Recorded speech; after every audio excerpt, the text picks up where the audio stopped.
हरे कृष्णा दोस्तों, राधे राधे। आप सभी का हमारे चैनल में बहुत बहुत स्वागत है।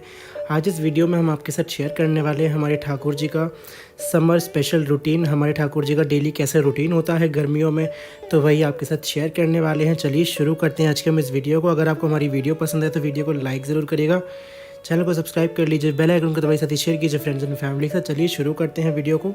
आप हमें इंस्टाग्राम पर ही फॉलो कर सकते हैं। आप ठाकुर जी की श्रृंगार ट्रे देख लीजिए, हमने इस पर तैयारी कर ली है पूरी। दूध है, तुलसी है, पुष्प है, भगवान को पोषने का वस्त्र है, दर्पण है और सभी सामग्री आपने देख ही ली होंगी। स्नान पात्र तैयार कर लिया है। ठाकुर जी को स्नान कराने के लिए सबसे बेस्ट होता है दक्षिणावर्ती शंख, जो कि दक्षिण साइड खुलता है, इसीलिए इसको दक्षिणावर्ती शंख बोलते हैं।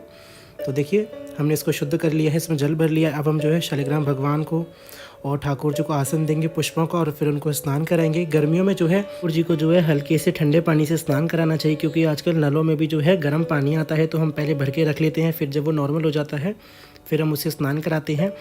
कोशिश करिए ठाकुर जी के लिए आप दक्षिणावर्ती शंख ले लें, नहीं तो आप जो है उनको सादा लोटे से गंगा सागर से भी स्नान करा सकते हैं। पर जो कि ठाकुर जी की सेवा करते हैं उनके पास अक्सर होता ही है दक्षिणावर्ती शंख या फिर वामावर्ती शंख। गर्मियों में हो सके तो आप भगवान को दूध से, दही से या फिर किसी किसी दिन पंचामृत से स्नान कराइए, या फिर चंदन डाल के भी आप स्नान करा सकते हैं। कुछ भी नहीं है तो थोड़ा सा कपूर डाल लीजिए पानी में, वो भी ठंडा हो जाता है, जिससे ठाकुर जी को जो है गर्मियों का एहसास कम होता है। क्योंकि हमारे ठाकुर जी की जो सेवा है वो सिर्फ भाव की सेवा है। भगवान को जो है भाव चाहिए, भगवान विश्राम से कभी नहीं रीझे हैं आज तक। तो बस भगवान को जो है शुद्ध भाव से आप पूजा करिए, उनकी सेवा करिए। देखिए ठाकुर जी कितनी जल्दी प्रसन्न होंगे। हमने जो है गाय के कच्चे दूध से स्नान करा दिया है और चंदन से स्नान करा दिया है, और आशा करते हैं हमारे ठाकुर जी को जो है बिल्कुल गर्मियों का एहसास ना हो। बस यही हमारी कोशिश होती है पूरी गर्मियों में।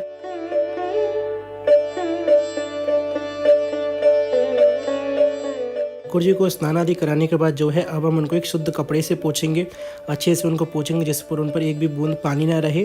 तो इस प्रकार से देखिए हमने पहले शालिग्राम भगवान को पोंछा है और फिर हम अपने बिहारी जी को पोंछेंगे अच्छे से। और देखिए कितने प्यारे लग रहे हैं दोस्तों, बहुत क्यूट से लग रहे हैं ना। कमेंट करके ज़रूर बताइएगा आपको हमारे बिहारी जी कैसे लग रहे हैं। और इस जल को जो है आप तुलसी माता को छोड़ के किसी भी गमले में दे सकते हैं। इस प्रकार से देखिए इस जल को जो है आप घर में छींटा दे लीजिए, थोड़ा सा इसमें से आप पान कर लीजिए, क्योंकि चरणामृत है भगवान का। इसके बाद देखिए हमने भगवान को जो है पोंछ लिया है। अब हम जो है इनकी मालिश करेंगे खस की इत्र से, क्योंकि गर्मियाँ हैं तो गर्मियों में आप खस या फिर चंदन, मोगरा, गुलाब, इन सब की इत्र से भगवान की मालिश करिए। और एक बार पहले इत्र को चेक कर लीजिए क्या वो इत्र अच्छी है, मतलब अच्छी क्वालिटी की इत्र होना चाहिए, ज़रूरी है।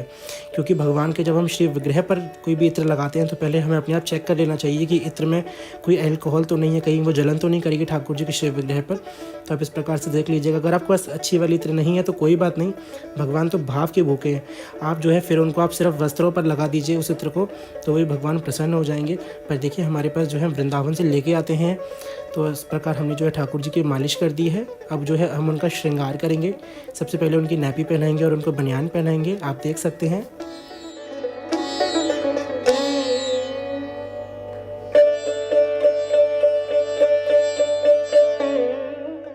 गर्मियों में हम कोशिश करते हैं कि भगवान को ज़्यादा ताम झाम वाले कपड़े ना पहनाएं चाहिए, जिसमें ज़्यादा वर्क हो। हम उनके लिए इस तरह की एकदम प्लेन कॉटन की ड्रेसेस लाते हैं जिसमें बुकरम भी ना हो, क्योंकि जब देखिए हमें किसी चीज़ से अड़चन होती है तो भगवान को क्यों नहीं होगी। हम भगवान के लिए एकदम सादा सिंपल कपड़े पहनाते हैं। गर्मियों में कोई त्यौहार होता है तो उस दिन की बात अलग होती है, पर डेली में जो है हम भगवान को बहुत ही लाइट कपड़े और लाइट श्रृंगार करते हैं। क्योंकि जब हमें ज़्यादा नहीं अच्छा लगता अपने घर में रेडी होना या फिर ज़्यादा ताम झाम वाले कपड़े पहनना, तो देखिए भगवान को भी तो वैसा ही होता है ना, वो भी तो बाल भाव की सेवा है। तो जैसे हम अपने बच्चे के साथ करते हैं बस उसी प्रकार से ये ठाकुर जी की सेवा है। अब उनको जो है हम एक हल्का सा मोतियों का हार पहना देंगे, क्योंकि मोती भी ठंडे होते हैं, मोतियों को भी जो है ठंडक में पहना जाता है, इसीलिए बस देखिए हमने थोड़ा हल्का फुल्का श्रृंगार कर दिया। उनके डेली के कंगन पहना दिए हैं और ईयरिंग्स तो हमारे ठाकुर जी पहने ही होते हैं, आपने देखा ही होगा। अब जो है हम उनका गोपी चंदन से जो है पत्रावली करेंगे, तो इसके लिए हम थोड़ा सा जल ले लेंगे। आप इसमें जो है कभी कभी कपूर मिला लीजिए, कभी थोड़ा सा इत्र मिला लीजिए ठंडक के लिए, और चंदन में मिक्स कर लीजिए। इसमें कभी आप जो है कपूर या फिर गुलाब जल मिला सकते हैं, यमुना जल में घोल सकते हैं चंदन पर। आज जो है हम सादा चंदन घोल रहे हैं।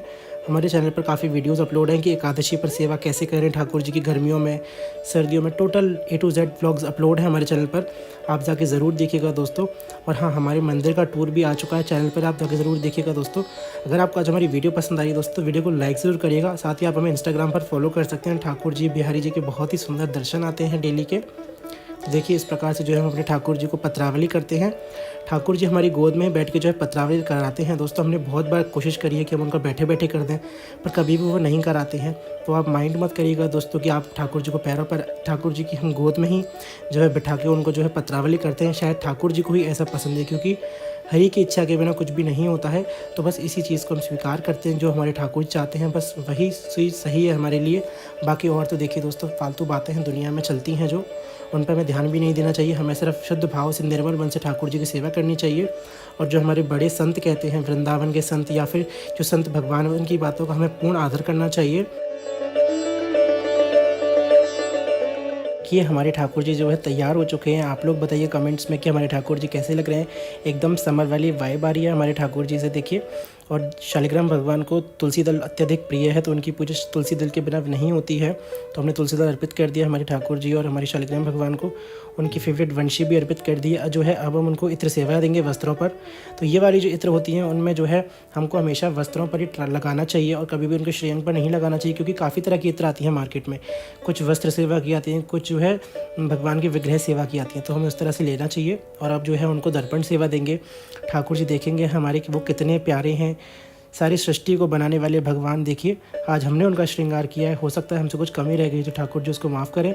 और देखिए लगता है ठाकुर जी आज बहुत प्रसन्न हो रहे हैं। देखिए कितने स्माइल कर रहे हैं ठाकुर जी हमारे। तो बस दर्पण दिखा दिया है ठाकुर जी को। अब जो है उनको पुष्प अर्पित करेंगे। गर्मियों में ठाकुर जी को हम विविध तरह के पुष्प अर्पित करना चाहिए। जितने मिल जाएं आपको उतने करिए, क्योंकि ठाकुर जी हमेशा भाव के भूखे। ठाकुर जी ने गीता में भी कहा है कि पत्रम पुष्पम फलम तोयम यो मैं भक्ता प्रणश्यति। मतलब जो भगवान को प्रेम से पत्र, पुष्प और जो है पानी और भगवान को भोग अर्पित करता है, भगवान उसको प्रेम पूर्वक जो है स्वीकार करते हैं। तो अब जो है हमने राधा रमन जी की तस्वीर को भी जो है पोंछ दिया है, मतलब उनका स्नान करा दिया, भाव से स्नान हो गया। फिर उनको जो है चंदन अर्पित कर दिया, चरणों में तुलसी दल अर्पित हो गया। और जो है एक माला पहना देंगे और धूप दीप दिखा देंगे, पुष्प चढ़ा देंगे। तो बस सिंपल सादा पूजा हो गई है, कोई इसमें तामझाम नहीं है। अगर आपको कोई सवाल है तो आप पूछ सकते हैं दोस्तों। तो देखिए इस तरह से जो है मंदिर की पूजा भी हो गई है। अब ठाकुर जी को जो हम मिश्री का भोग लगा देंगे स्नान के बाद, ये इनका बाल भोग हो जाता है। उसके बाद जो है हम पूरे मंदिर में इत्र छिड़क देंगे। तो देखिए ये बेला की इत्र है, हमारी राधा गोविंद जी को भी हमने इत्र लगा दिया है। गर्मियों में हो सके तो आप लोग भी ठाकुर जी के लिए मिट्टी के बर्तन रखें पानी का, जिससे उनको शीतल जल मिल सके पीने के लिए। और देखिए उनको ठंडी ठंडी चीज़ों का भोग लगाइए, जैसे खीरा है, ककड़ी है, शरबत है। अब जो है हम ठाकुर जी की श्री आरती करेंगे, तो सभी लोग मिलकर ठाकुर जी की आरती करिए। ज़्यादा गर्मी में ठाकुर जी के पास जो है आरती को मत लेके जाइए, हो सकता है उनको उससे भी कष्ट हो, क्योंकि बाल भाव की सेवा है। आपने श्री वृंदावन धाम में भी देखा होगा कि जब अक्षय तृतीया के बाद जो सेवा होती है वो सिर्फ पुष्पों की आरती होती है, वहाँ पर दीपक की आरती बंद हो जाती है शरद पूर्णिमा तक। तो देखिए हमने ठाकुर जी की आरती कर ली है। अब जो है हम शंख से आरती करेंगे, शंख में जल भर के घुमाएंगे, ये नज़र उतारना होता है। फिर इस जल को जो है हम अपने ऊपर छिड़केंगे और जो थोड़ा सा आरती के ऊपर और थोड़ा सा गरुण भगवान पर डालेंगे। उसके बाद जो है हम भगवान की चवर और व्यजन सेवा करेंगे। तो उससे पहले जो है आप सभी लोग आरती ले लीजिए। आरती को ठंडा करके ही फिर जो है हम चवर सेवा और व्यजन सेवा करेंगे ठाकुर जी की। इस समय आप जो है कोई भी सुंदर स्तोत्र का पाठ कर सकते हैं, श्री राधा रानी के नाम का संकीर्तन कर सकते हैं, क्योंकि राधा नाम ऐसा नाम है जो हमारे श्री ठाकुर जी स्वयं लेते हैं। तो बस इसके साथ जो है हमारी आरती भी संपूर्ण हो गई है।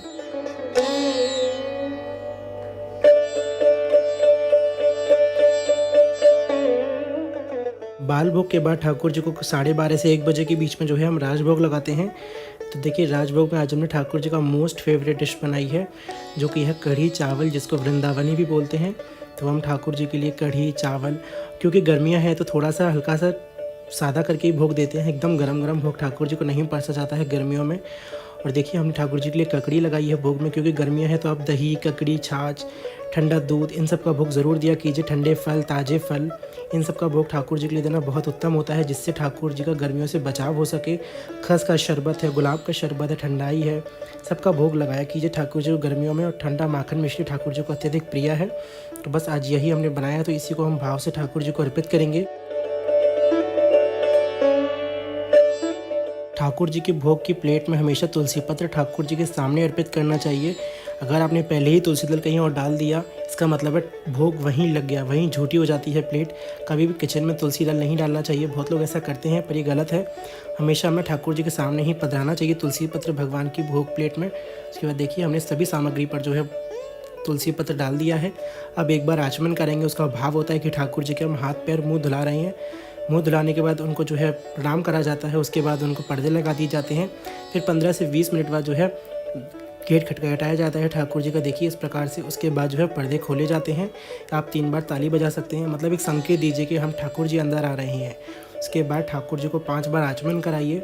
आचमन के मंत्र जो है हम डिस्क्रिप्शन बॉक्स में डाल देंगे, तो आप वहाँ से देख लीजिएगा।